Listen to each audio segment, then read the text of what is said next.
electrical cables to reduce import.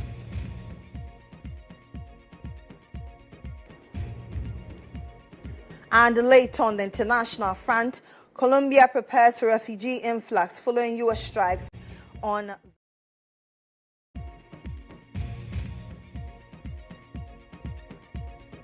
We have details of these and many others all in this 1 hour bulletin. Stay with me.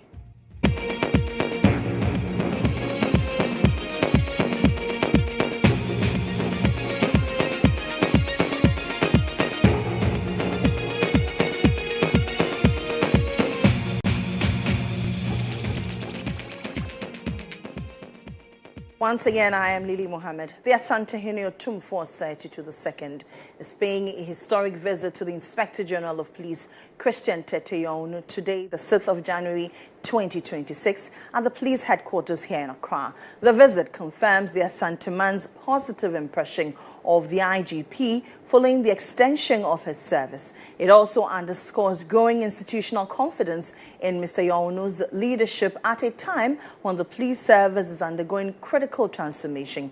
Since assuming office, the IGP, Christian GHOne, has been instrumental in shaping the image and operations of the Ghana Police Service. His tenure has been marked by renewed emphasis on professionalism, community engagement, and transparent policing, which are key pillars that have helped rebuild public trust. A major highlight of his leadership was the successful nationwide policing operations during the recent Christmas festivities. Under the direct supervision of the IGP and his management team, the police service executed what many observers have described as one of the smoothest and safest Christmas safety operations in recent years, ensuring the protection of lives and property across the country. Beyond operational successes, the IGP has also maintained a notably cordial and open relationship with the media and the general public. The police service, under his leadership, has consistently provided timely and accurate information, a departure from past practices often criticized for delayed communication or massaged figures. This transparent approach has strengthened public confidence and improved cooperation between citizens and the police. Today's visit by the Asante Henry is therefore not only symbolic but developmental, highlighting traditional authorities' support for institutional reforms within the security sector.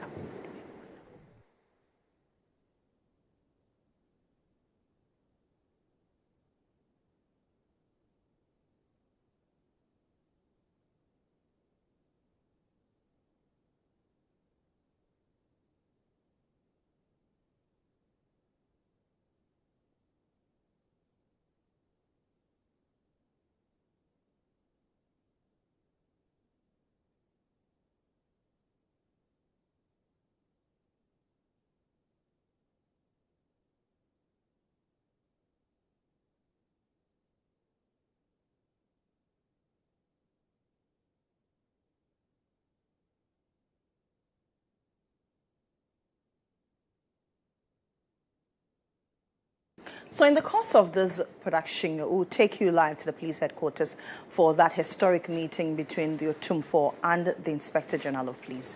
Meanwhile, the hope of former National Security Minister Albert Kandapah to witness the conclusion of his 10 million cedis defamation action against Oliver Mause Bakavomo has not materialized as the judgment has been pushed forward. Late last year, the High Court, presided over by Justice Reverend Emmanuel Iduowu-Ajiman, fixed today, January 6, 2026, to deliver his judgment. The former National Security Minister is seeking 10 million cedis in damages from Bakavomo for an alleged $1 million bribery allegation made against him. The action by Kandapah comes on the back of allegations made by the Fix the Country convener that the then National Security Minister and some government officials had met him and offered him money to stop his activism against the government. In court, when Kandapah and his lawyer appeared for judgment, the court said though the decision is ready, the court cannot deliver it because that date falls within the New Year vacation of the judiciary, pointing to Order 79, Rule 4 of CI 47, the Courts Act. IB Network's legal affairs correspondent Mutala Yunusa joins us via Zoom with more on this case. Captain, good morning to you once again. What more can you highlight at this time? Well, Lily, the court, in fact, did admit that at this particular point in time, today, technically, it's a vacation day for the judiciary. And so there's no sitting, any sitting that happened today cannot be recognized. For that matter, the decision day they cannot be rendered. The court indeed agreed that the judgment is ready for the court to deliver it, but because of Order 79, Rule 4, Sub Rule C, states clearly the fact that when the court is on vacation, it cannot sit, it cannot take a decision. So on the basis of that, the case has to be adjourned to March 2nd for the decision to happen. Any other thing that you are critically looking at in court today? So what it is now is that because obviously it is a vacation day, most of the cases, most of the action that would take place in court would then have to come back sometime next week, where most of the cases would then have to come back and proceedings will be conducted. But in respect of this very case, March 2nd is when the judgment will happen. I must also put on record that Oliver Bagha-Bomawa was personally not present in court, but his lawyers were present in court. Okay. Thank you very much. That's Mutala Inusa. He is our legal affairs correspondent.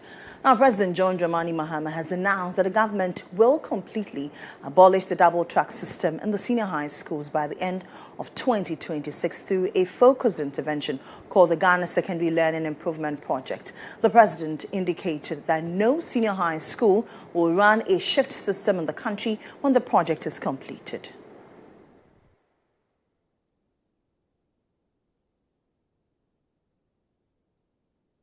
In 2025 alone, the free SHS program received 3.5 billion Ghana cedis under the GHOne fund.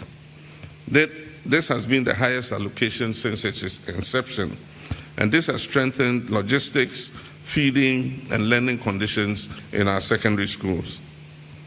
I'm pleased to announce that about 100 double-track schools have already reverted to single-track. And the government remains firmly committed to abolishing the double-track system entirely through a focused 2-year intervention, which we call the Ghana Secondary Learning Improvement Project, GSLIP. This project will improve access and quality and restore full-time schooling for all students. And so this year and next year are the implementation years. And by the time we finish implementation, there will be no secondary school implementing double track in this country. On the back of this announcement, former CEO of the National Entrepreneurship and Innovation Program, Kofi Ofosu-Nkansah, has raised concerns over that plan by the end of the year 2026. He says the move announced by President Mahama could prevent students from accessing Category A and B schools. Speaking on GH Today, Kofi Ofosu-Nkansah noted that many of these schools lack the infrastructure to accommodate additional students, making the proposed elimination of the system not feasible. Mahama says he's going to abolish double track this year. I don't know how he's going to do that. It's not possible to eliminate it. System. They can do that, but they will deny hundreds and thousands of students access to Category A and B schools if they do that. NDC chairman GHOne Mosquito said in opposition that they were going to upgrade the infrastructure in 2025. So that double track will be eliminated from 2026. If I ask my brother to mention 10 schools that they've upgraded or added completed infrastructure like dormitories and classroom blocks, I'm not sure he can mention. We did over 3,000 educational projects in the 8 years that we were in power. The senior high schools alone got over 1,300. And because of that, we were able to eliminate double track in 150 out of the 400 schools that we started double track with. So we currently have what we call the transition. When we started double track, all the 3 levels, SS1 or SHS 1, 2, 3, 2 and 3. They were running the 2 different tracks. Now what we have in place is no more the original double track, but what we call a transition. And the transition is that 2 sets of levels will be in school at any point in time. So, for those who are still running double track. So let's get it clear that not all the schools which started double track are still on it. That is one. Point 2, for those on double track, they are on what we call the transition track, and not the original double track. And what is the transition track? What it does is that if a school has vacancies for, let's say, 3,000 students, first year 1,000, second year 1,000, third year 1,000, then we ensure that one level is home so that you save 1,000 spaces, and then the 3,000 goes to, let's say, first year and second year. So instead of having only 2,000 students originally for first year and second year, how many spaces do you have? You have 3,000. You have 3,000. So that when they are home, then the final year people will also come. This is very innovative. Dr. Peter Patianti is the Executive Director of IFES, and he joins me for a conversation on the back of this. Thank you very much, Doc, for joining me. Happy New Year, by the way. Happy New Year to you too. It's good to have you. Now, President Mohammed has announced that by end of 2026, double track will be abolished. You have constant interface with the various schools. Is this realistic? Well, realistic, it depends on the commitment level of the government in that perspective. Anything the government wants to do, they are able to do if they commit the resources towards that. And we all know that the double track is simply because of infrastructure challenges. And if they are able to expand the infrastructure in most of the schools that are running double track now, it means that they are going to do a single track. And so it is possible, so far as they are committed to pushing resources in expanding infrastructure in those schools. According to some members of the opposition, this will disenfranchise about 100,000 students. On paper, with what you have seen, what resources do we need to put in place? What do we need to do to ensure that this goes in full swing without hitches? Well, I don't know where the person is getting the 100,000 from. If a school is running double track, it means that there are two streams of students.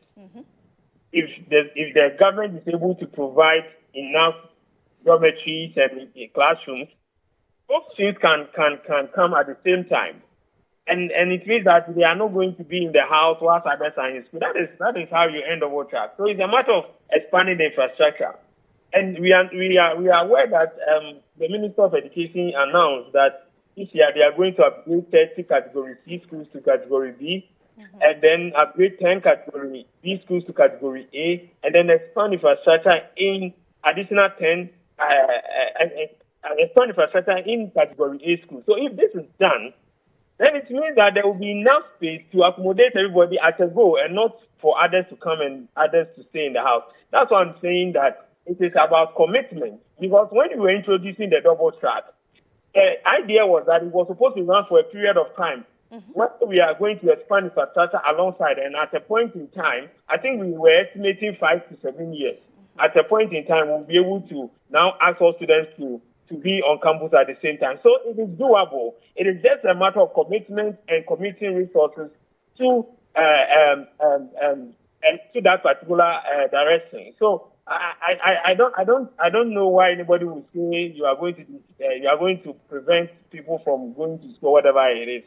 If they expand the resources to the infrastructure in the school, then double track is off the way. And this is coming from the president. And leaders are supposed to mean their words. So if the president says something, we will hold him by that and see what happens by the end of the year. From where you sit, what are the germane challenges with the double track system? Well, I think I've done a lot of write-ups on this. You see, we are not the first to implement this tracking system, what we normally call all year round schools. In other places where they have implemented all year round schools, what they do is that learning is continuous. Learning does not stop. Okay. In our system, learning stops when the child is in the house. Because in those systems, they create the environment whereby the teacher is in constant interaction with the student through online channels, through community libraries, and so on and so forth. So at any point in time, that student who is supposed to be in the house is still getting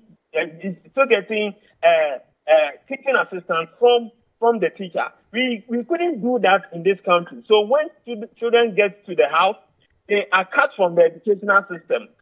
Those parents that need their children to help them with economic activities, would ask the child to go and sell something, would ask the child to accompany him to the farm. Others find themselves doing galamsey and other things. That is the problem. So at the end of the day, what happens is that those who have money would ask their wards to go to school. Attend extra classes. They pay for their wards to attend extra classes. And those who do not have would want their wards to help them in one way or the other so that they can get something to also support the family. That leads technically to widening the inequality gap, where those who have will be able to continue to update their knowledge and have access to education, whilst those who do not have would have a break in their education. That is one of the biggest challenges of our double track. And I think that if we are able to now phase it out, we are going to do a lot of service to our kids who are from the disadvantaged background. Okay. Asante, thank you very much. But do you think that with the fading it out or phasing it out, do we need to do it gradually? Yes, I think that is what the previous government started. So they started expanding assets in some of the schools that had high demand to ensure that within a specific period of time, they would be able to provide the needed infrastructure to accommodate everybody. So it's supposed to be a gradual process.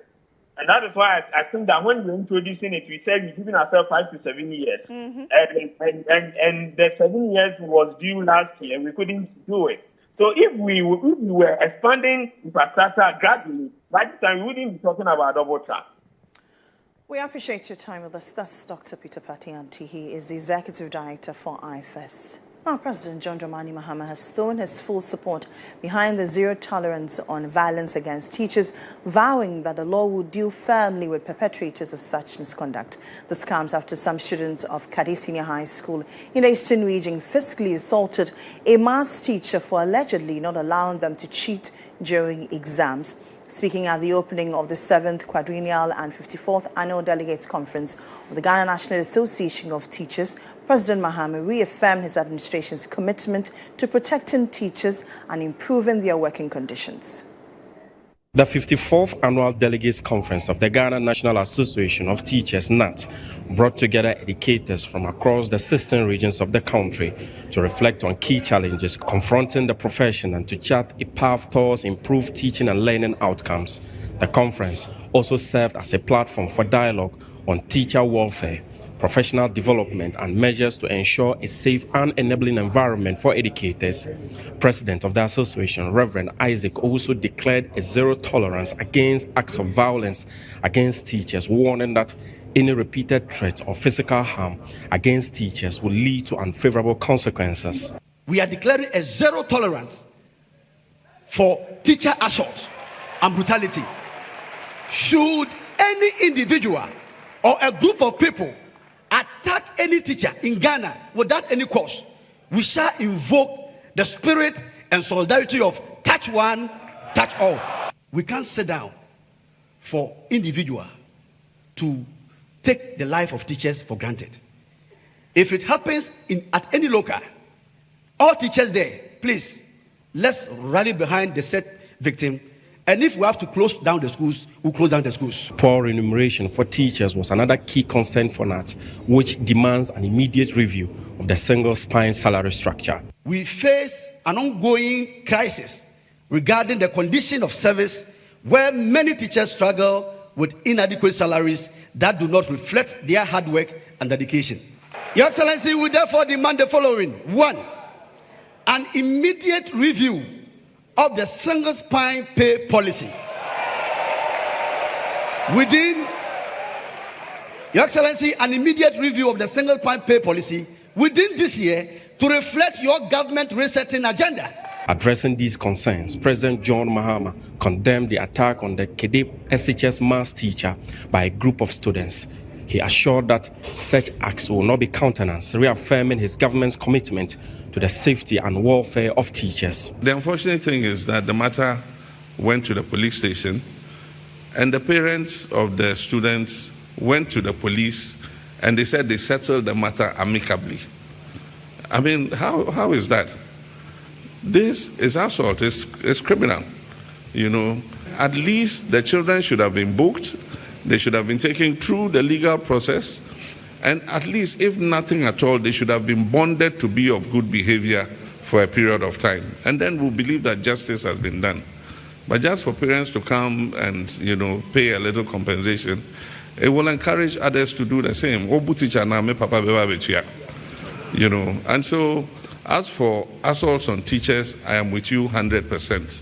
We will deal with it. To address the perennial housing crisis for teachers, the president announced a 500 million Ghana cedis allocation in the 2025 budget for a revolving teacher housing fund, with plans to increase it to 1 billion Ghana cedis in 2026. Not to put some money in, Republic Bank will put some money in, and teachers would apply, and the houses will be built in the area that you want the house to be built. And if by coincidence the house is in your area of posting, then the money you would have paid as rent to some landlord will go to paying the cost of your own house, so that when you retire, you won't go to your grandfather's house and say, this was my grandmother's room, and go fighting with your relatives. And so we're going to work out the modalities of the housing fund. This year we're putting 500. Next year we're going to put 1 billion cedis in that housing fund. The government is further exploring arrangements to make suitable land available in all districts to assist NAT housing project implementation. Reporting for GHOne News, Abdelhanan Adam, Medina.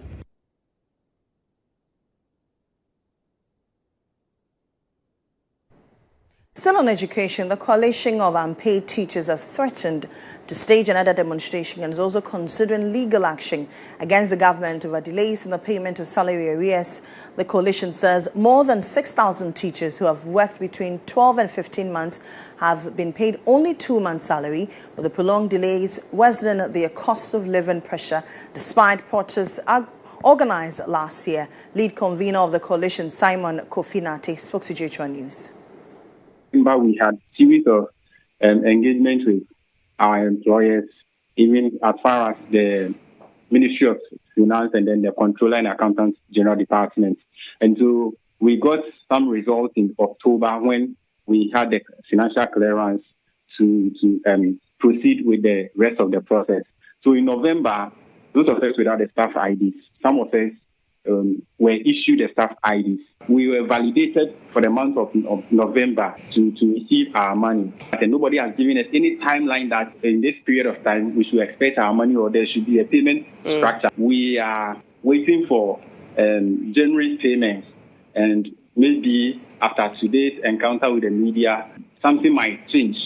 If it goes the other way, if nothing happens after January payments, then we will stage another proper demonstration, and then we are going to cap the demonstration with a legal action against our employer.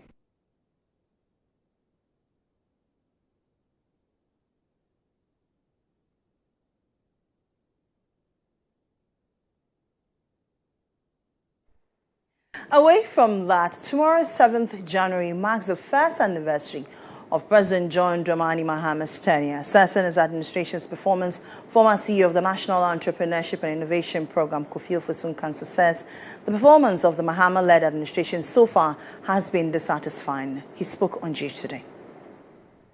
Look at their major job creation interventions. GHOne GHOne apprenticeship program, 1 million coders. If you look at the target they set for themselves for the 4-year period and what they achieved, 1 out of the 4 years, it is unsatisfactory. Because if you say, for instance, that you are going to train 1 million coders in a 4-year period, you expect that if you do the prorating, you have a target of 250,000 per year. So even if you are not able to do that and you do some 50,000 or 100,000, you will say that you started well. But we didn't see that happening. And it's across. It was late 2025, just when the president was about to, or the finance minister was about to present the budget, that they rushed to Kumasi to launch in GHOne. I don't know how many day-old checks have been distributed nationwide to the young people of Ghana. That's why I'm saying that there was this inertia to spend in the very first year, and it cut across all the sectors. Meanwhile, the Deputy Director General in charge of Finance Administration at the National Service Authority, Donko Fushane, says the Mahama-led administration has performed well in its first year. According to him, it has been a year of fulfilled promises and good leadership. I can understand my brother at least if he doesn't go the way he went, by the time he finishes, the foot soldiers will be waiting for him. So he dares not praise the government, even if it's obvious. But Joshua, you've been in the country for some time now.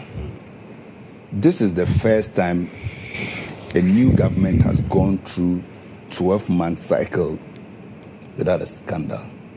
Number one. Number two, if they keep saying, oh, the government is not spending, I don't know where exactly they wanted us to spend. Maybe on cathedral and some other things that they wanted us to start spending again. I don't know. I give you example. But, please. But as I speak to you now, have you used the Instawarm of Angkor Road recently? Yes. Why is the contractor working? Because when we came, the contractor said he was owed several months of money. He raised certificates, not a dime has been paid to him. This government in 1 year has paid that contractor $77 million. That is why the contractor is speeding up like that. Road contractors that were owed about 5 billion Ghana cedis has been paid to them. If that is not expenditure, I don't know. Go to Ghana Web, you see Ghana road contractors praising government for the first time. Do you get it? Right. I was a DCE at Central Front Plains. In my 4 years as DCE, if you accumulate all the common funds that I got, it will not even get up to 4 million Ghana cedis. As I speak to you now, district assemblies have received not less than 9 million Ghana cedis as common fund. In other news, the Driver and Vehicle Licensing Authority, the DVLA, says vehicle owners who registered vehicles in 2026 would have to do a radio frequency identification registration after the legislative rollout of the scheme. However, the registrants will not need to pay for registration again, but only for the number plate. The DVLA earlier suspended the rollout originally scheduled for January 2, 2026 due to the failure to secure necessary amendments to the Road Traffic Regulation 2012 LI 2180, which specifies the contents and format of vehicle plates. Speaking on GH Today, Deputy Director of Vehicle Inspection and Registration, Kwesi Bona Otoswebo, said 2026 registrants on the current system will be called for appointments to ensure smooth rollout of the service nationwide. We will not automatically roll you onto the RFID chip embedded plate or the new system. We would ask you to come to the appointment, as I mentioned, but if you come, DVL is not going to charge you for re-registering the vehicle. However, you would pay for the plate because the cost of the plate, the new plate, is quite higher than the cost of the old plate. So you pay for the cost of the plate, but for all the services that we render, that we have charged you service charge for registering your vehicle already, we will not charge you service charges for it. You will only be charged for the cost of the plate.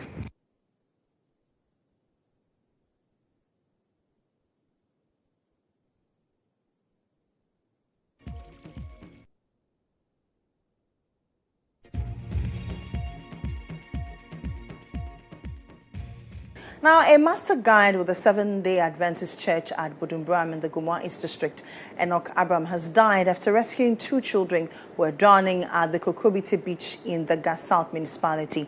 The incident occurred during a church picnic on Monday, January 5, 2026. According to reports, the children were swept away by strong waves, prompting Mr. Abram to enter the sea. He successfully rescued both children, but was later overwhelmed by the waves and submerged. His body was retrieved about 30 minutes later and rushed to the hospital, where he was pronounced dead. The case has been reported to the police and the body has been deposited at the mortuary for autopsy. The family is yet to be officially informed.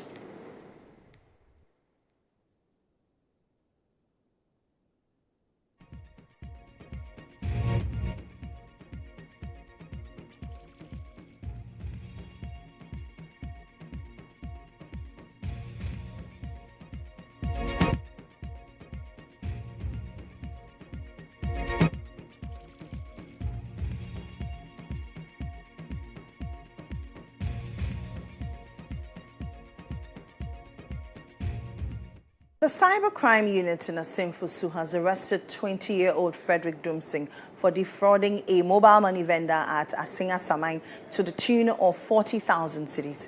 Dumsing posed as a colleague to trick the victim and claims to have received 4,440 cedis as his share. 2 other accomplices are currently on the run and are being actively pursued by the police. Assembly member Gregory Jache praised the unit's swift action and urged the public and Momo vendors to exercise caution with electronic transactions. He's also calling for more support to fight cybercrime.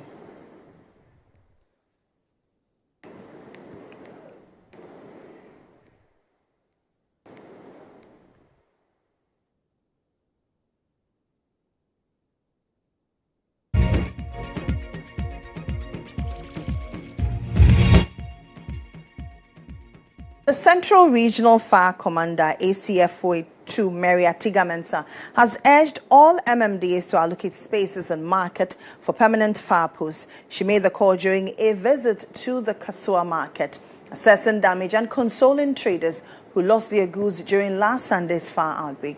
She said a 24-hour fire service presence with basic equipment would allow early response, preventing extensive damage. Emphasizing market safety as a priority, she noted their key role in livelihoods and national revenue. The Otusenya East MP Nakoyo praised the fire service for saving the Kasua New Market from total destruction and pledged to support improved fire safety. Many markets in the region currently lack dedicated fire posts, leaving traders and properties at risk.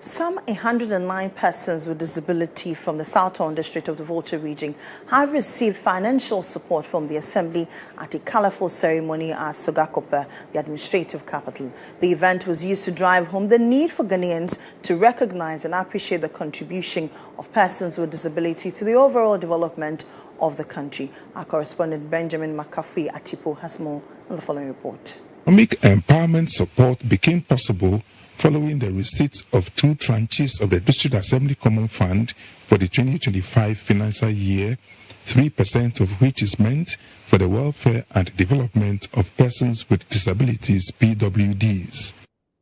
The event also coincided with the festive season celebrations.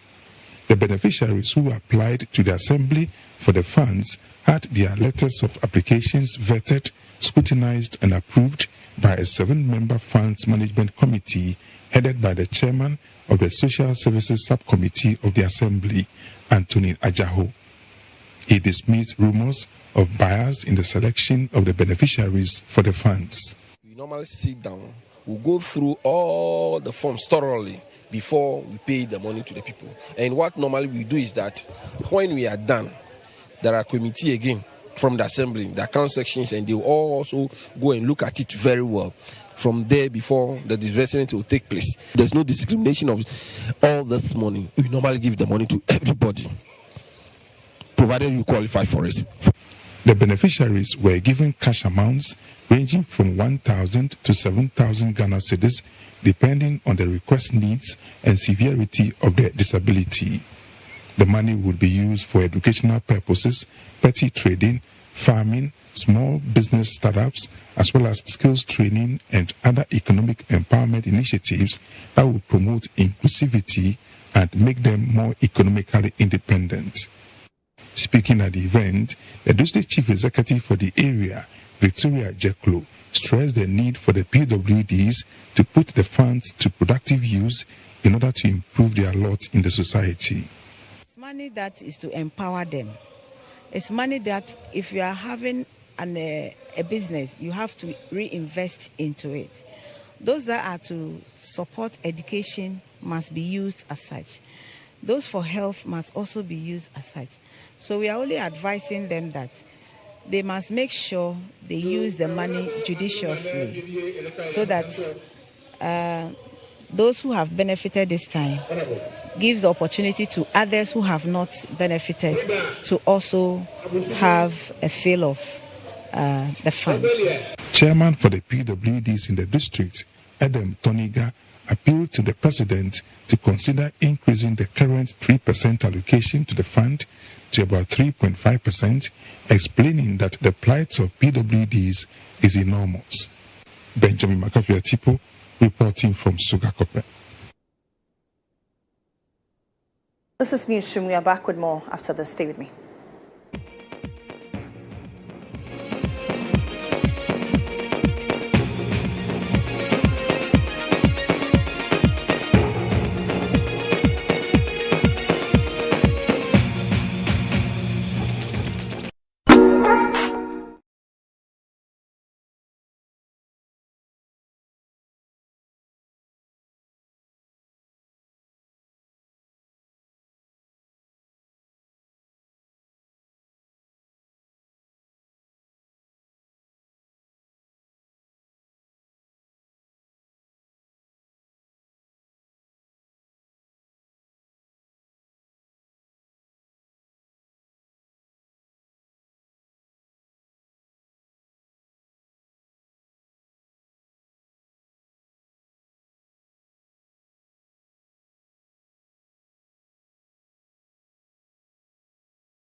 You're welcome back to Newsroom here on GHOne TV. I am Lily Mohammed. It's now time for the business brief. The business brief is brought to you by CompuGhana, passion for technology. The Volta Aluminium Company, Valco, is set to commence production of electrical cables as part of its aggressive value addition drive aimed at drastically reducing the country's reliance on imported electrical cables. CEO of the company, Dr. Robert Makila Sambian, says the company has already installed a state-of-the-art value addition facility and began producing electrical-grade rods, indicating its readiness to further convert the rods into cables to create additional employment opportunities. Volta Aluminium Company, Valco, currently employs 800 staff members, a number expected to rise to 5,000 with an additional 20,000 indirect jobs to be created through the operationalization of the remaining 3 port lines, as the company currently operates only 2. Established in 1967 as a joint venture between the government of Ghana and Kaiser Aluminium, Valco's primary purpose was to refine alumina imported from Kaiser Aluminium's operations in Jamaica and serves as an off-taker of excess power from the Akosombo Hydro Dam. The CEO emphasized that Valco must now operate as a business, hence the need for value addition through the manufacture of electrical cables. The value addition production line that we have just finished inspecting. And so we have laid the foundation in the last 8 months, what has happened hasn't been experienced in the last 1.5 decades. One we have just seen, it is electrical grade rod, EC grade rod.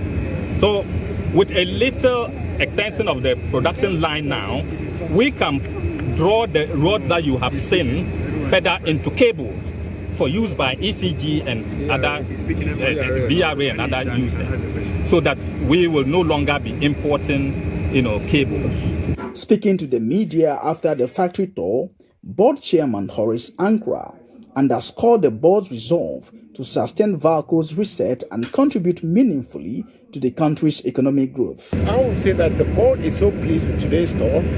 We are so pleased where we have been placed. We know the president's vision. We know what is good for Valco. We know what Valco can do for the industry, employment, etc. So I think we are all happy and we are all glad that we've had a very good education from the CEO and especially from the tour. So we as a board, we are here to govern. We will make sure that we are not managing but assisting Valco to making sure that they get to where they want to get to, and especially aligning with the president's vision. Thank you so much. Management has assured stakeholders of further expansion and innovation, which will boost the salt and lime industries, as this serves as critical elements needed for production, yielding more direct and indirect employment opportunities for Ghanaians. Joining us for our conversation is the president of the Ghana Electrical Contractors Association, Awal Sakib Mohammed. Thank you very much for joining us here. Good afternoon to you. Kindly unmute for me. Sorry about that. Good afternoon, Ivan. Okay. Good afternoon to you once again. Now, Valco says it will commence the production of electrical cables, so you will not heavily rely on imported ones. Is this good news for you? Yes, so thank you very much and good afternoon to your viewers. Now, if you look to the MD's presentation, he mentioned that he was specific about the type of cable they could produce, which is for overhead network constructions. There are different types of cable.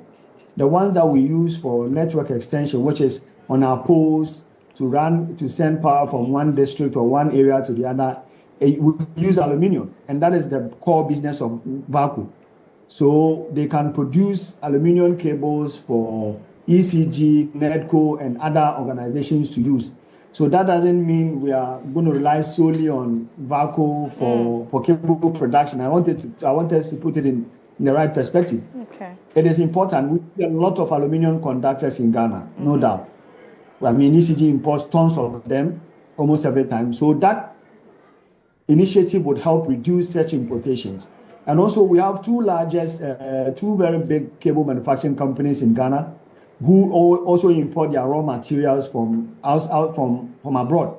So I think this will also be an opportunity for them to also be able to get their raw materials locally instead of importing it. Now, how beneficial will this be for you as an industry? And has Valco engaged you as manufacturers? Has Valco engaged you as contractors?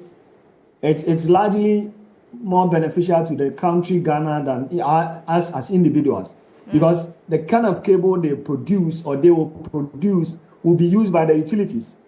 We do all kinds. So when it comes to the utilities, what we do for them is construction. They mostly supply us with the materials for us to construct for them. So we are not really engaged in the procurement bit of that. So ECG, NEDCO, Power Enclave, and the likes, it will significantly help reduce their costs in terms of importation and all that. So I was asking if Valco had engaged stakeholders like yourself on what you require. They are here to do that. But I'm not even privy whether they have actually engaged the cable manufacturers who are also very key stakeholders in this. Because even before they start their production, I'm aware they've not started producing cables yet. They've started producing the rod. So the rod is a raw material that the cable manufacturers need.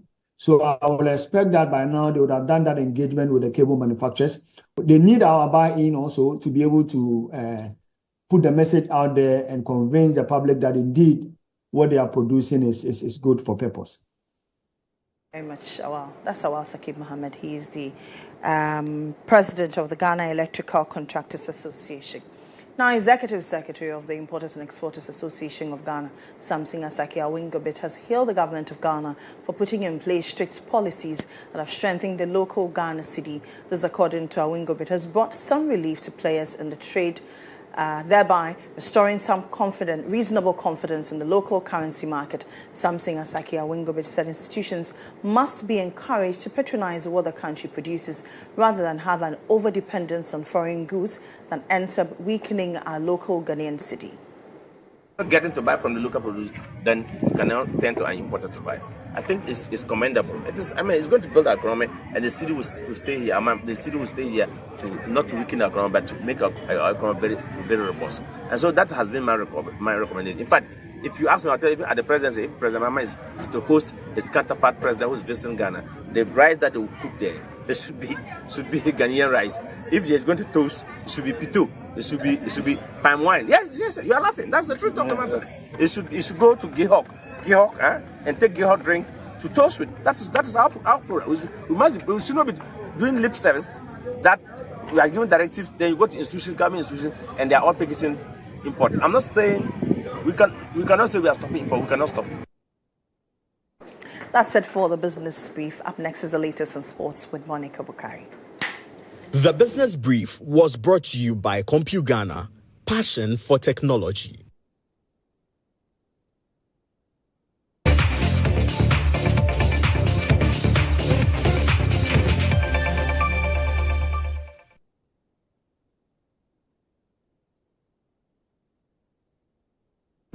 Many thanks for joining me here on Sports Brief. I am Monica Bukari. Let's go to AFCON. And the Super Eagles of Nigeria have booked their AFCON 2025 quarterfinal place after thumping Mozambique in the last 16 round. Ademola Lookman finished into the top corner from Ako Adams square pass.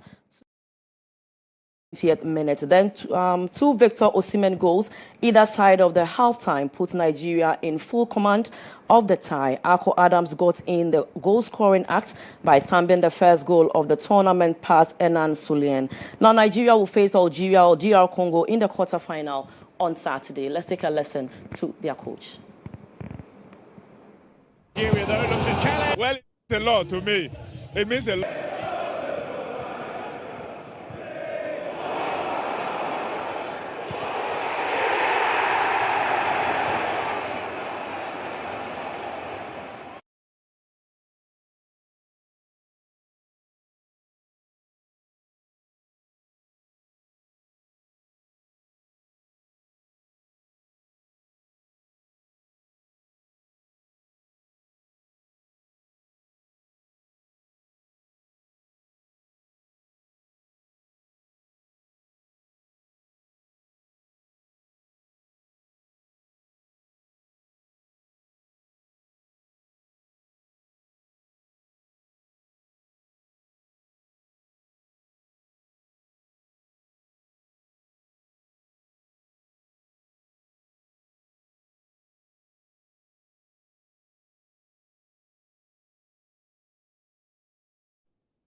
Now we apologize for that visuals out there. Instead of AFCON, we gave you the English Championship. But let's move away from that and go to Buem. And Budada FC emerged champions of the Buem Experience Festival football tournament held in Jasikan, an event aimed at unearthing football talents within the district. The competition attracted scouts with several players catching attention as potential prospects. Sports and Recreation Minister Honorable Kofi Idi Adams expressed his delight with the quality of display. It's a lot to me that if this 8 that they have picked takes their training models and everything serious, they can go very far.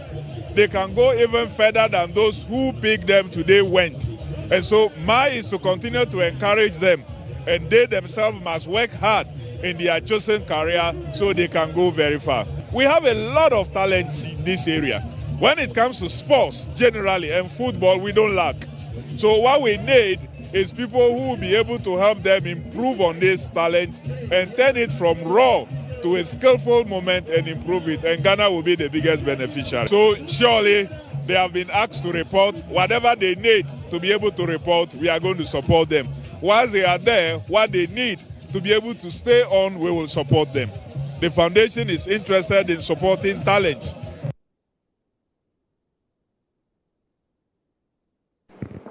Now, great news for Chelsea as the club has appointed Liam Rosinoya as their new head coach on a 6.5-year contract. Rosinoya took over as fellow spells as head coach at Hull City and Derby County. He was in London this week to complete the move. The 41-year-old has been Strasbourg head coach since July 2024. He guided the French club to a 7th place finish in the League One last season. He leaves them following Saturday's 1-1 draw at Nice. Their 5th league game without a win.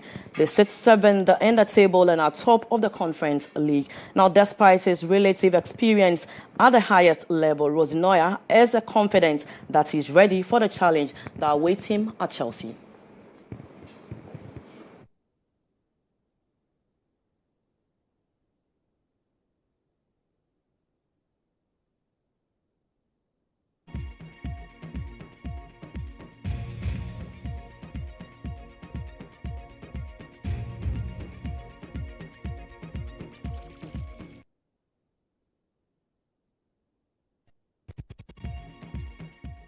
And that's all for sports, but do join us at 1 p.m. on The Game. My name is Monica Bukhari. Back to you, Lily Mohammed.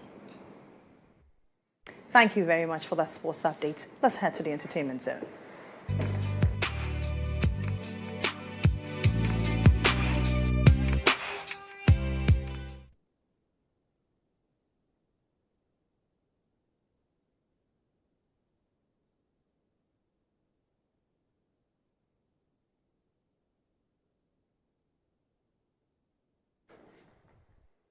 Now, every December, Ghana tells a story of rhythm, culture, and homecoming. In 2025, that story was rewritten brighter and bigger than ever with back-to-back shows and events. As diasporans returned and stage lit with excited crowds, Ghana reminded the world that the December belongs here.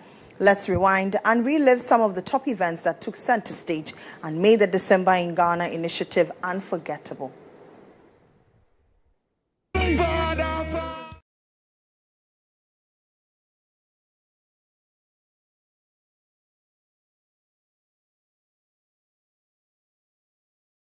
Stadium with a BYK concert as Medical treated the crowd to a non-stop hit parade with surprise appearances from fellow heavyweights including Sarkodie, Shatawale, Fameye, Mr. Drew and Sister Debbie.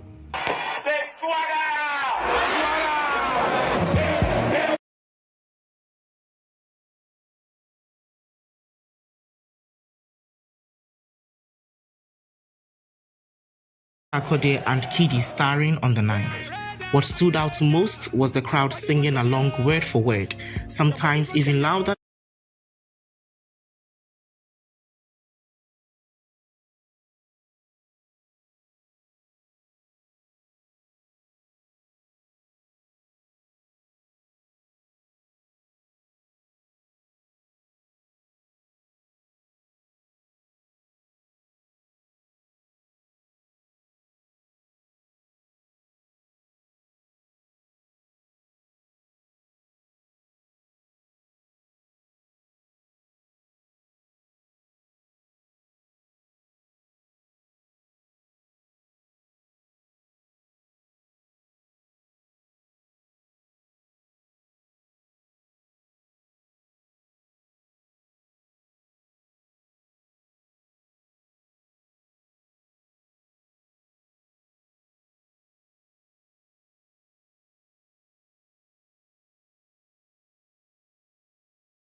Performances from the Lamem Gang and DJ Viroski, Dirty Rave proved not to be just a party, but controlled chaos, youthful freedom, and pure Accra nightlife.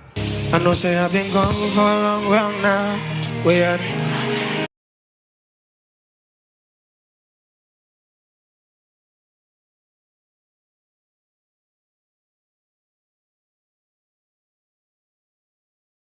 performances of love songs, and patrons grooving in pure ecstasy.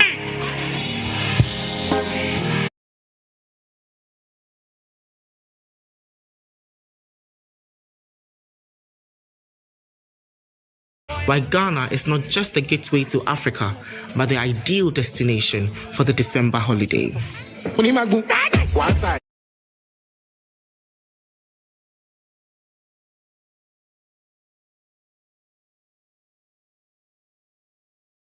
Let's head to the foreign front.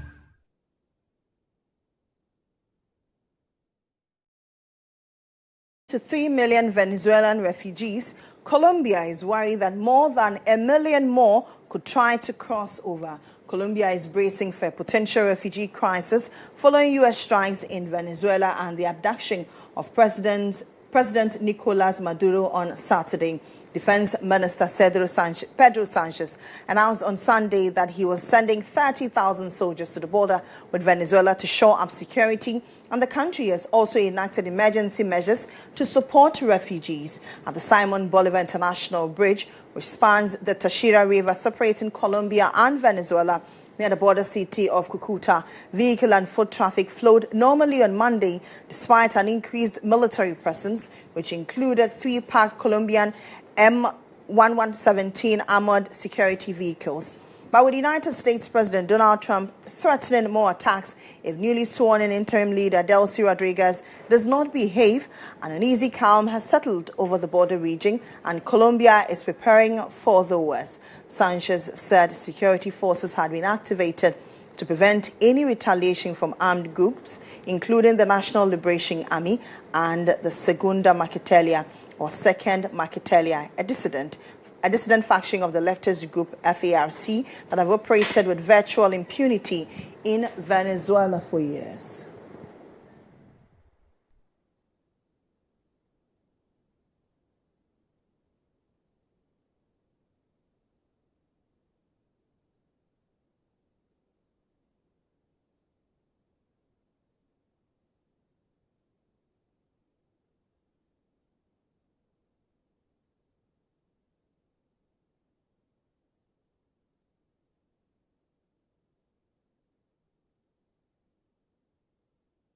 That's it for the bulletin headed by Alisaite Inin. But we take you live to the police headquarters for that historic visit by the Otumfuo Seti II to the Inspector General of Police. Let's take you there and listen to the Inspector General of Police, Christian GHOne. Bye for now. Distinguished guests, ladies and gentlemen, good morning.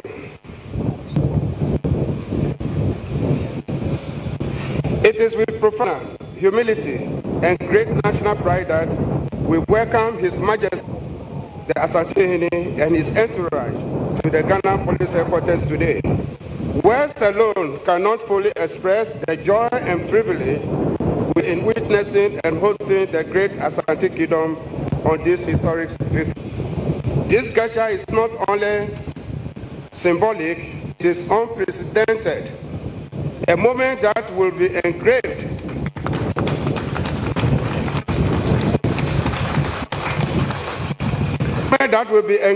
permanently in the institutional memory of the Ghana Police Service and indeed the annals of our nation's security architecture. Majesty, ladies and gentlemen, today's gathering invites us to revisit history.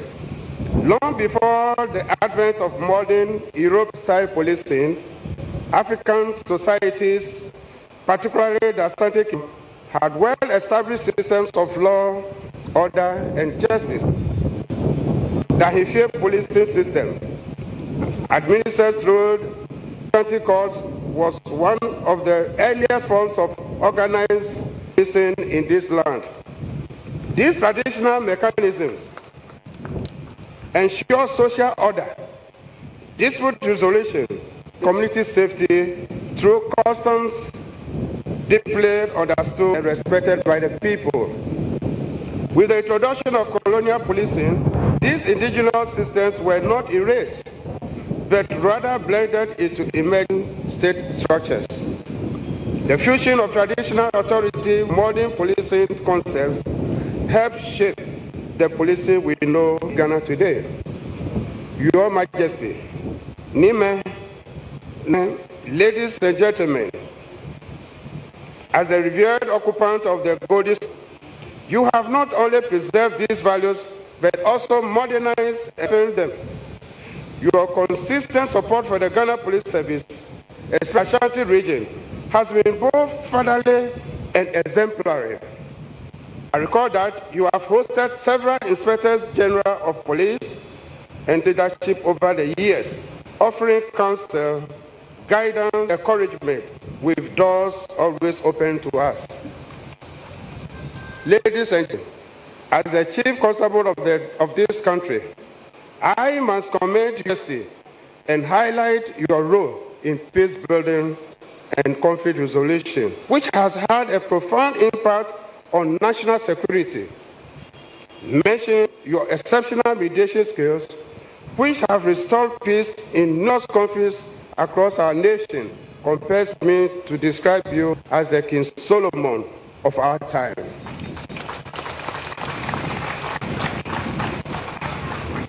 Your wisdom, patience, moral authority have brought calm where tension once prevailed, where division once threatened our peace. Specifically, you chair the committee chiefs that successfully resolved the long-standing Dagbon chieftaincy crisis, restoring peace and stability to the area. Your mediation effort and more recently in the protracted Boku conflict, to mention a few, have yielded practical recommendations that are to guide security operations.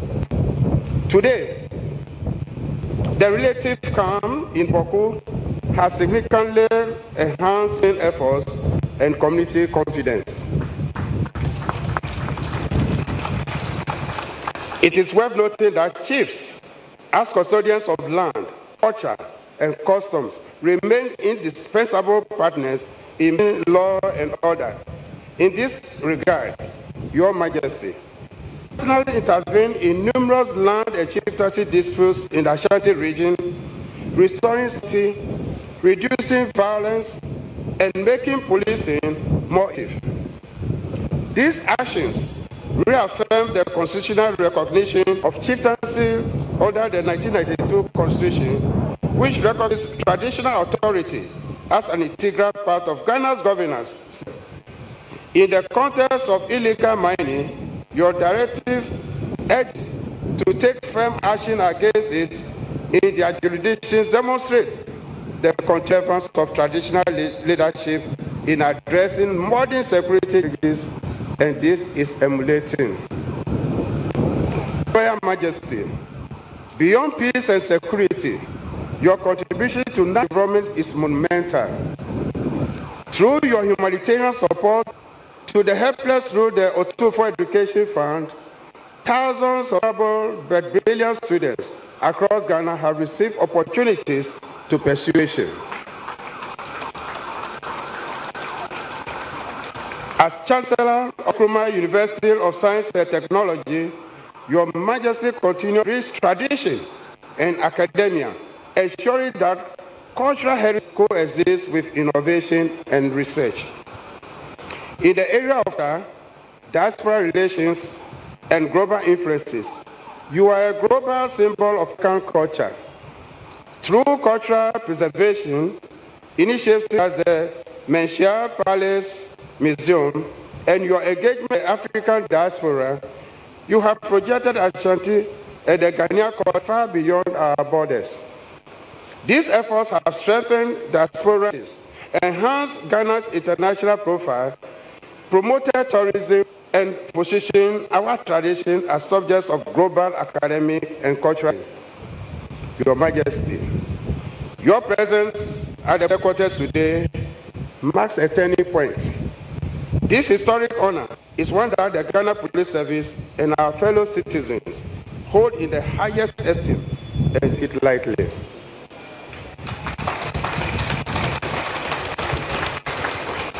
The Ghana Police Service recognizes that over time, we relied excessively on imported European policing systems.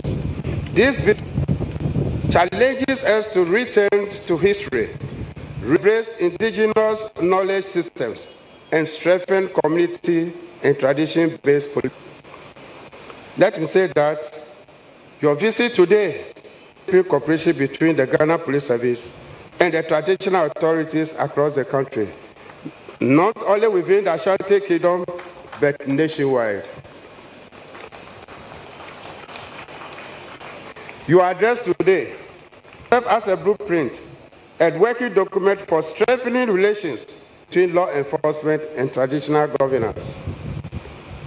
Moving forward, the police service will study and integrate traditional culture, customs, local governance systems into our training, orientation, and reorientation programs.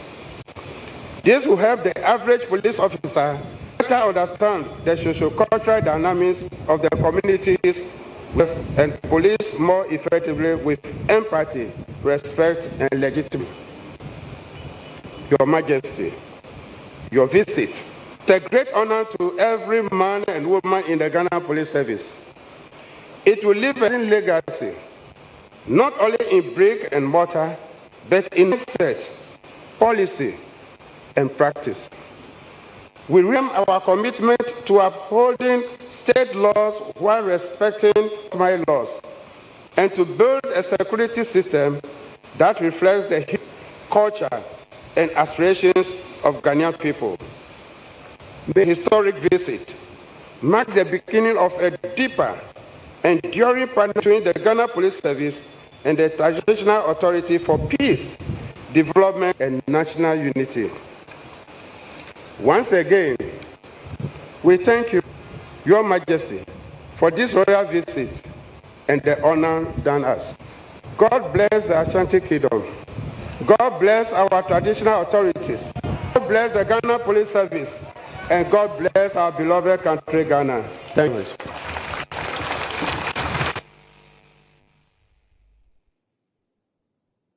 Hello.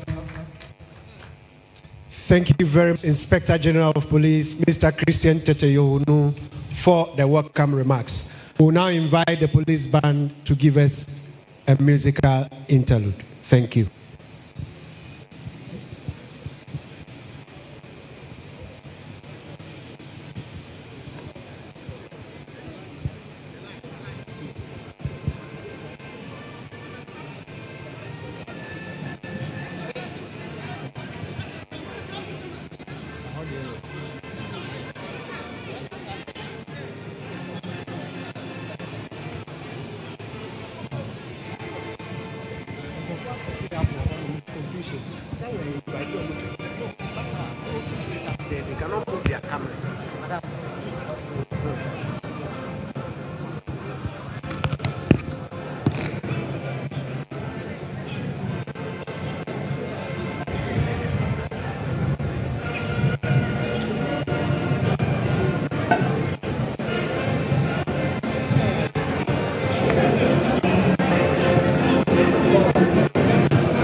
What do you want? The microphone.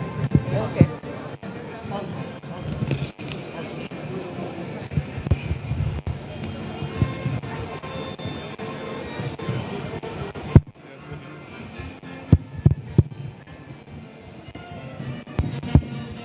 Thank you very much, police band.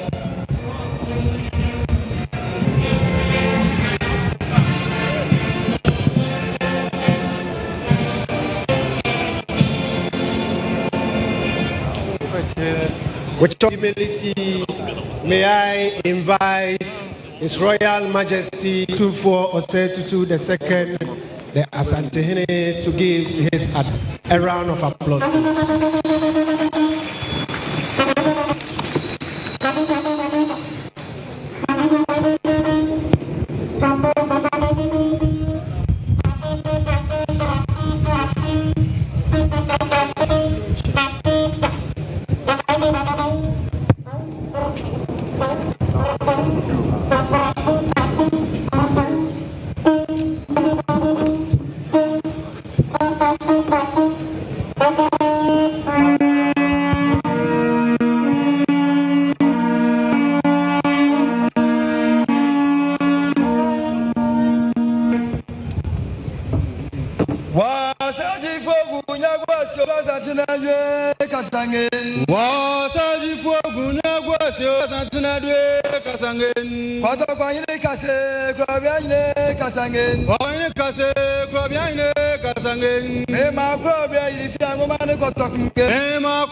The Inspector General of Police, Dr. Christian GHOne,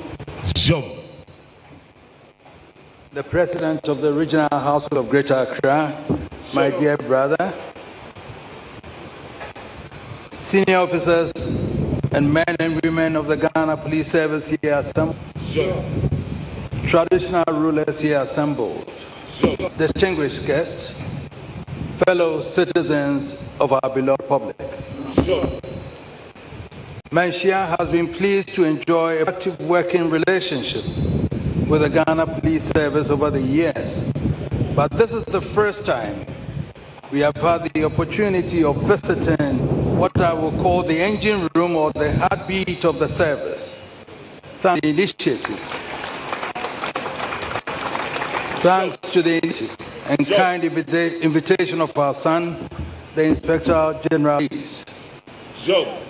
We are deeply humbled by the extraordinary courtesies extended to us this morning. watching this parade. I thought I should have worn my police dress to be here. So I'll plead of the IGP to give me a police, so next time when I can be a policeman. But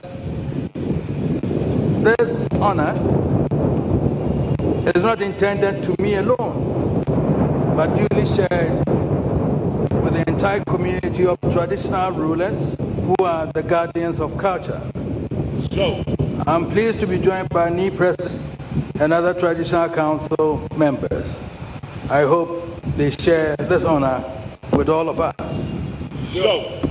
It is truly inspiring to survey the amazing lineup of the top brass who not only make up the entire command of the Ghana Police Service, but represent over a century of dedicated and exceptional service to the nation. And whilst I was walking in, I saw former IGPs that I've just, and I'm glad that they are here today. Interestingly, as far back as getting to 2017, my first police ADC, I saw him husband rated, he's now Nana Frimpong Ketia. He was my first ADC who was looking after me 26 years ago. I don't know what rank he has now, but he was my ADC at my time. There's a routine or a mere ceremonial visit. It is intended to be a landmark event, marking a moment in history where ancient responsibilities meet to begin a momentous conversation. The guardianship of values and the enforcement of law. One institution draws its authority from ancestral memory. The other draws its mandate from the Constitution. Yet both is for one sacred task, the preservation of order, dignity, and peace in society. Before we proceed upon the historic journey, let me, in the spirit of the new year, convey a message of gladness to the gallant men and women who make up the Ghana Police Service. We come with abiding gratitude to each member of the service, from the constable to the top leadership gathered here today, for your self-sacrifices to keep us safe over the years.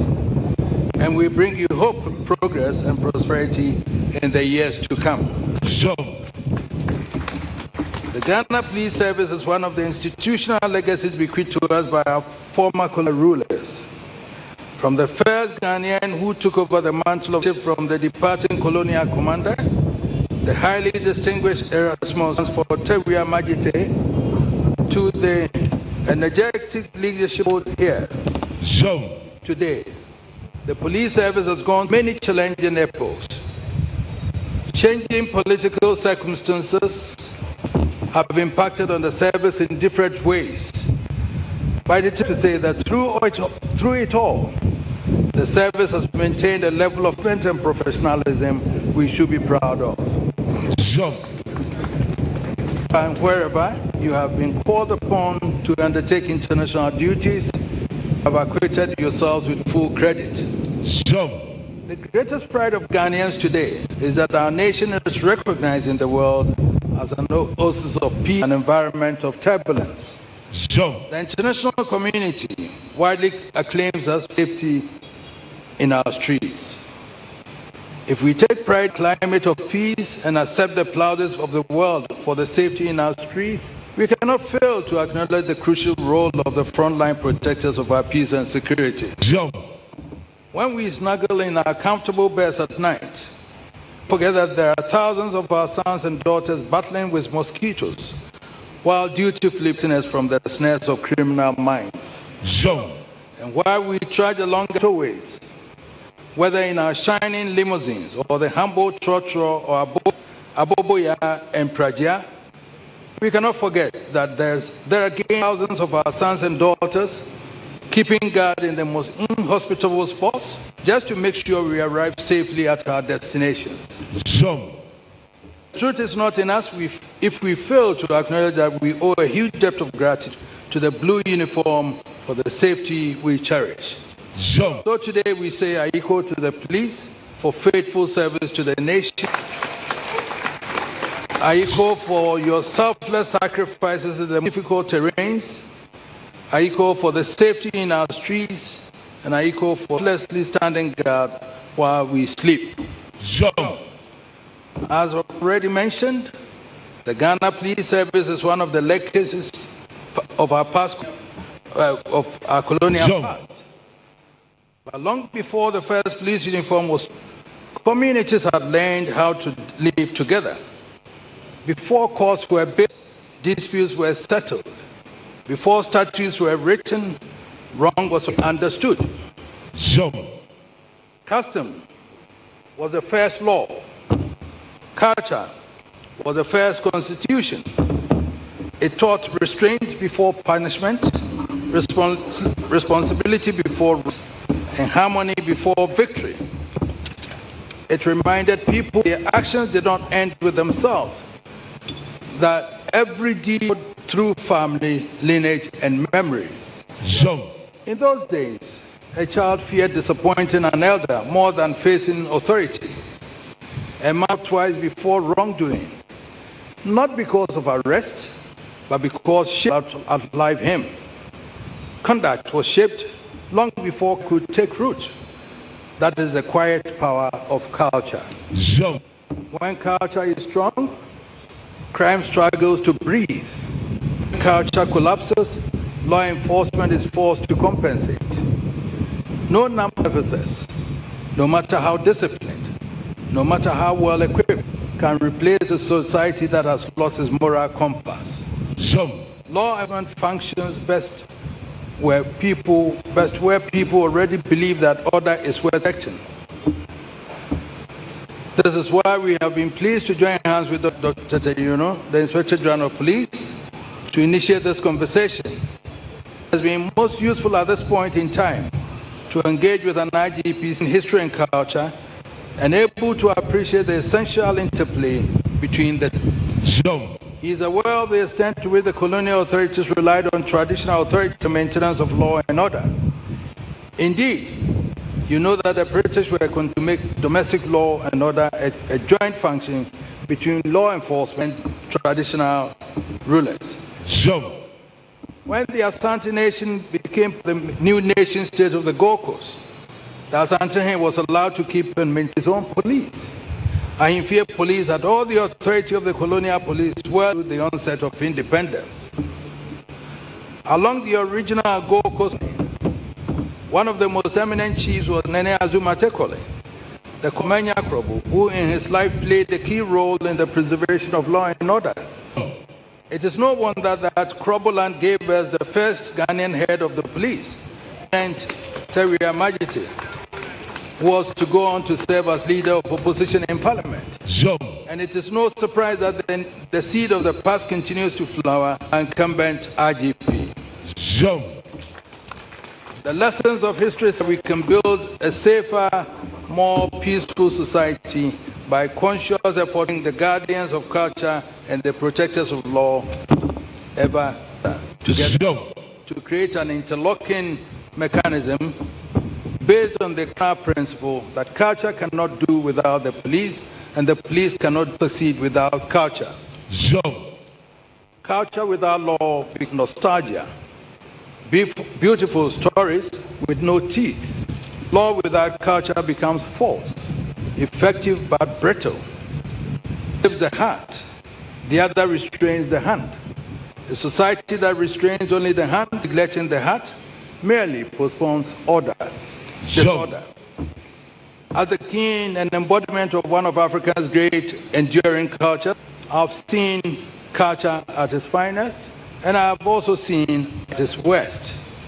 I've opened up the deliberations of our Asante and our Traditional Council, the global media, so the world can see how genuine customs resolve disputes peacefully, preserving relationships and dignity. I've also seen how distorted tradition may be used to justify violent impunity. What we have seen and done reinforces my view that when authority, traditional or otherwise, employs disorder as a tool, it has abandoned legitimacy. custom never designed to protect criminals. It was designed to prevent crime. Every culture in Ghana provides a formula for resolving this, and it is only when our fidelity to cultural values fail that disorder takes over. True tradition aligns with justice. It does not compete with it. This is why the role of the Ghana Police Service is indispensable. I recall that Christian only recently assumed the position of the General of Police under a cloud at a time when public expectations of the police were high and patience was thin. Within this short period, the impact of leadership has been felt, and we see a style reflecting the essential in law enforcement, calm authority, anchored in problem. The greatest victory of law enforcement is prevention, and prevention begins long before police sirens sound. It begins in homes, and it begins in homes where discipline is taught. In communities, elders are respected. In cultures where wrongdoing is socially discouraged before it is legally punishable. This is where culture performs its most important. In a society where values are strong, the police officer is not viewed as an adversary, but as a partner. The uniform commands respect not because it carries force, but because it represents shared principles. Now imagine a society where values have collapsed. In such a place, the police officer becomes a symbol of oppression. The law becomes an external imposition. Crime becomes defiance masquerading as freedom. The difference between the two societies is not the number of laws on the books, it is the present absence of culture. It should be obvious to us, therefore, that the alignment of culture with the values of law should be the first step towards crime prevention. Our visit today sets us up on a journey towards crystallizing the alignment of values and sends a powerful national message. The tradition and modern law enforcement are not rivals struggling for relevance. They are collaborators safeguarding the same future. When traditional authority checks legal authority, communities stabilize. When police respect local customs, cooperation deepens. When both communicate openly, crime loses its hiding place. If law alone can save society, then countries with the thickest law books will have no problems, prisons at all. Yet even prisons have rules and still require values. The truth is simple, even if uncomfortable. No society can outsource morality to the state and expect peace. Together, we must raise citizens, not just enforce laws. Therefore, I have come to join you to call together for deeper institutionalized collaboration between traditional authorities and the Ghana Police Service. Let chiefs as allies in community policing. Let officers be trained to understand the customs of the they protect. Let dialogue precede deployment. Mediation precede confrontation. This is not softness, this is intelligence. The future of public order lies not in loud rings, but in stronger values, supported by competent, disciplined law enforcement. We hope that we begin today will culminate in some institutional arrangement to guarantee effective and respectful collaboration. You will know that among the guardians of traditions, we are fortunate to have eminent men like my own brother Togwe Sri Mafia of Alo, who before his entombment was one of the highest ranking of police officers, and he even served in Ashanti. You can have every assurance about the presence of a vast community of guardians of culture, ready to connect with you for a new in nation building. We have conveyed our message of hope and progress to the Ghana Police Service. We have assured you of our gratitude for your faithful service and selfless sacrifices for our safety. But we cannot conclude without acknowledging persistent public debate about lapses that undermine discipline and engender trust. We have to admit, however, attractive the arguments may be, there's going to be more than a mountain to climb if we ignore public concerns about these values. I have always believed that the discipline and use instilled during training by the police and military is one for a lifetime. No one who goes through the training ever in doubt about what the uniform represents and the values they profess to uphold when the coat of arms. So it is puzzling, to say the least, when Ghanaians see men in uniform act publicly in a manner which heavily compromises the integrity of the service. They provide an escape route to doubters who will argue that if the men of the disciplined service cannot maintain values, how can they expect civil society to be able to do so? As we embark on this journey together, we will urge you, IGP, and your devoted colleagues, seriously tackle issues affecting police integrity and public trust. It may well be necessary to reinforce or upscale the values to include in men, so they are left in no doubt. Whatever they do which compromises the integrity of the police also dishonor the uniform and the coat of arms they bear. I hope that you work towards making the service politically neutral. There will always be one government responsible for the state of Ghana, and as the police service of this, you are sworn to be unalloyed in your loyalty to the government. But there must be a line drawn between the government and a political, and I believe both government and the service will find it in their common interest for the police to be, firstly, to be pursuing law enforcement with bias towards none, without fear or favor, affection or ill will. When I say the galaxy of agile men and women assembled before me today, I'm filled with confidence that you are up to any challenge that the year may throw up. And I encourage you together in continued dedication to the upliftment of the service. You, Dr. Christian Tetenyoro, the IGP, I commend leadership and encourage you to continue steering the service with firmness, fairness, and foresight. The work you have begun will outlive your tenure if anchored in values. Custodians of tradition, Nime, let us preserve our customs not as relics of nostalgia, but as living systems that cultivate discipline, peace, and justice. And to every citizen, remember that the destiny of this nation is not only by laws passed in Parliament, but by conduct practiced in homes. When culture stands upright, crime bends low. When culture walks with law, society walks in peace. May the 2026 bring all of us peace, charity, joy, and prosperity. Thank you very much.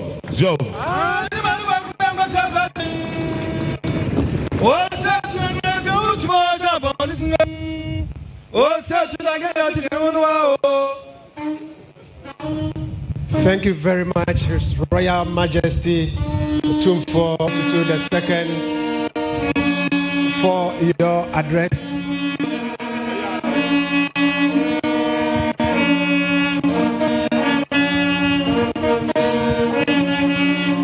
Thank you very much.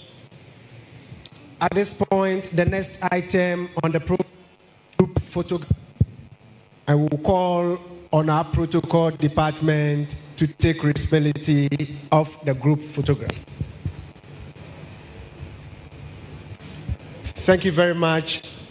We've come to the end of this afternoon's program.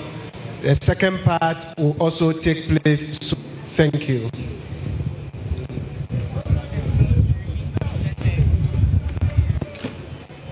All personnel, please remain seated. You will be served here. Remain seated as our dignitaries will take us.